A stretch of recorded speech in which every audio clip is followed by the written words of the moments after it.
الحمدللہ رب العالمین والصلاة والسلام علی سید المرسلین اما بعد۔ ایک بھائی سوال کرتے ہیں کہ جنگی حالات میں پبلک کی، عوام کی کیا ذمہ داریاں ہونی چاہیے؟ تو گزارش یہ ہے کہ جنگی حالات میں سب سے پہلے تو لوگوں کو چاہیے کہ وہ اپنے ایمان اور اپنی توحید کا جائزہ لیں، کیونکہ اللہ رب العزت کی طرف سے مدد تب ملتی ہے، نصرت تب ملتی ہے جب انسان صحیح معنوں میں ایمان پہ ہو۔ اگر ایمان کے ساتھ ساتھ کفر ہے، توحید کے ساتھ ساتھ شرک ہے، تو ایسے آدمی سے اللہ کی طرف سے نصرت کا کوئی وعدہ نہیں ہے، اور نہ ہی اللہ تبارک و تعالیٰ کی طرف سے کسی طرح کی فتح اور نصرت کا حقدار ہے۔ چنانچہ اللہ تعالیٰ فرماتے ہیں قرآن حکیم میں، وَلَا تَهِنُوا وَلَا تَحْزَنُوا وَأَنْتُمُ الْأَعْلَوْنَ إِن كُنتُم مُؤْمِنِينَ، کہ کمزوری نہ دکھاؤ اور غم میں نہ پڑو، تمہیں ہی غلبہ ملے گا اگر تم ہو ایمان لانے والے۔ تو یہاں پہ اللہ تعالی نے غلبے کو مشروط کیا ہے ایمان کے ساتھ، اور ایسا ایمان جس میں کفر ہو، ایسا ایمان جس میں شرک ہو، وہ ایمان نہیں ہے جو اللہ رب العزت کے ہاں قابل قبول ہے۔ ایسے ایمان کے بارے میں جس میں شرک کی ملاوٹ ہو، اس کے بارے میں اللہ تعالیٰ فرماتے ہیں کہ وَمَا يُؤْمِنُ أَكْثَرُهُم بِاللَّهِ إِلَّا وَهُم مُشْرِكُونَ، کہ ایمان لانے والوں کی اکثریت شرک میں مبتلا ہوتی ہے۔ تو ایک طرف یہ کہنا کہ میں اللہ پہ، اللہ کے رسول پہ ایمان لاتا ہوں صلی اللہ علیہ وسلم، قرآن حکیم پہ ایمان لاتا ہوں، کلمہ پڑھتا ہوں، اور ساتھ ساتھ فوج شدگان کو مشکل کشا قرار دینا، انہیں حاجت روا قرار دینا، یا علی مدد کے نعرے لگانا، یا حسین مشکل کشا کے نعرے لگانا، قبر والوں کو سجدے کرنا، ان کے نام پہ جانور ذبح کرنا، یہ چیزیں ایمان سے مناسبت نہیں رکھتی، یہ ایمان کے اپوزٹ ہیں، یہ ایمان کے منافی ہیں۔ تو ایسا ایمان جس میں شرک کی ملاوٹ ہو، وہ اللہ رب العزت کے ہاں قابل قبول نہیں ہے۔ دوسرے نمبر پہ عوام، پبلک کی ذمہ داری ہے کہ وہ اللہ رب العزت کی طرف رجوع کو، دین کی طرف رجوع کو، دین کے ساتھ جڑنے کو یقینی بنائیں، کیونکہ نبی علیہ الصلوۃ والسلام اس حدیث میں فرماتے ہیں جسے امام ابو داؤد رحمہ اللہ روایت کرتے ہیں کہ آپ نے فرمایا اذا تبایعتم بالعینہ، کہ جب تم ہیلے بہانے سے سود لینے لگو گے اور گائے کی دمیں پکڑ لو گے، کھیتی باڑی کرنے پہ مطمئن رہو گے اور جہاد کو ترک کر دو گے، تو اللہ رب العزت تمہارے اوپر ایسی ذلت مسلط کرے گا جسے اللہ ختم نہیں کرے گا یہاں تک کہ تم اپنے دین کی طرف واپس آ جاؤ۔ تو اس حدیث سے پتہ چلا کہ مسلمان اس وقت تک ذلیل و رسوا رہیں گے جب تک دین کے ساتھ جڑ نہیں جائیں گے، دین کی طرف رجوع نہیں کریں گے، اور جن چیزوں کی وجہ سے ان پہ ذلت مسلط رہے گی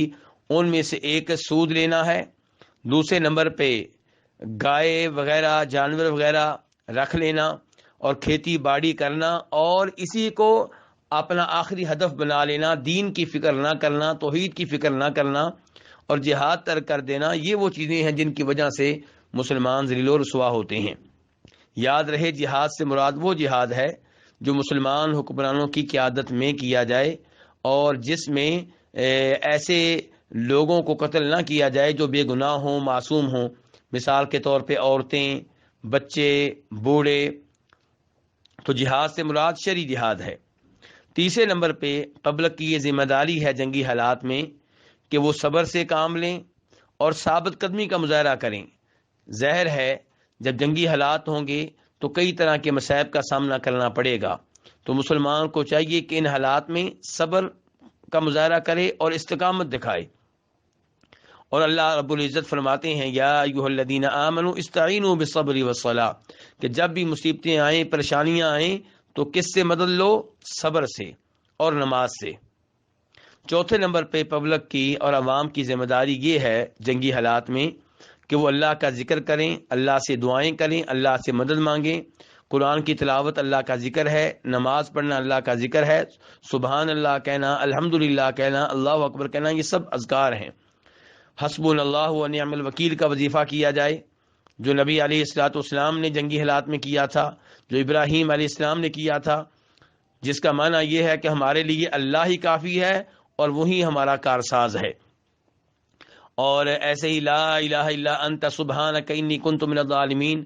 اس دعا کا اہتمام کیا جائے، کیونکہ آپ علیہ السلام فرماتے ہیں کہ جو بھی مسلمان یہ دعا کرے گا اللہ اس کی دعا قبول فرمائیں گے۔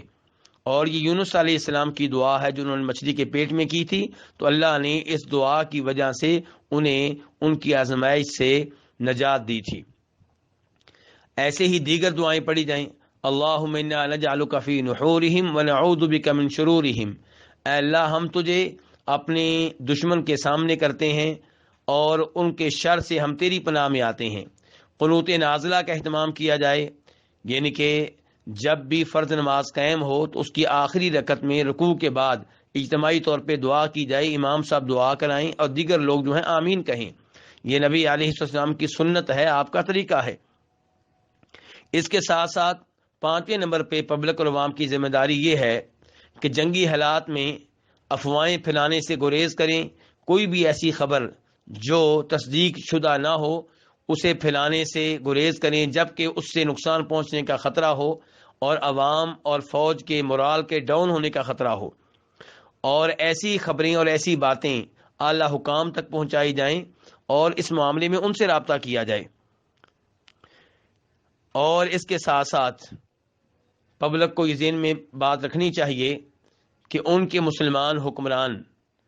وہ بھی انہی کی طرح مسلمان ہیں، ان پہ اعتماد کریں اور ان کے ساتھ اتحاد کا اتفاق کا مظاہرہ کریں اور آپس میں اختلافات پیدا نہ ہونے دیں۔ اللہ تعالیٰ فرماتے ہیں کہ یا ایھا الذین آمنوا اذا لقیتم فئۃ فاثبتوا واذکروا اللہ کثیرا لعلکم تفلحون واطیعوا اللہ ورسولہ ولا تنازعوا فتفشلوا وتذهب ريحكم واصبروا ان اللہ مع الصابرین۔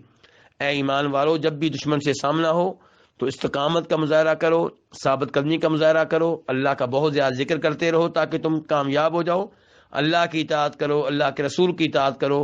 اور آپس میں اختلافات سے دور رہو، ورنہ تم بزدل ہو جاؤ گے، تمہاری ہوا اکھڑ جائے گی۔ اور صبر کرو، بے شک اللہ تعالیٰ صبر کرنے والوں کے ساتھ ہے۔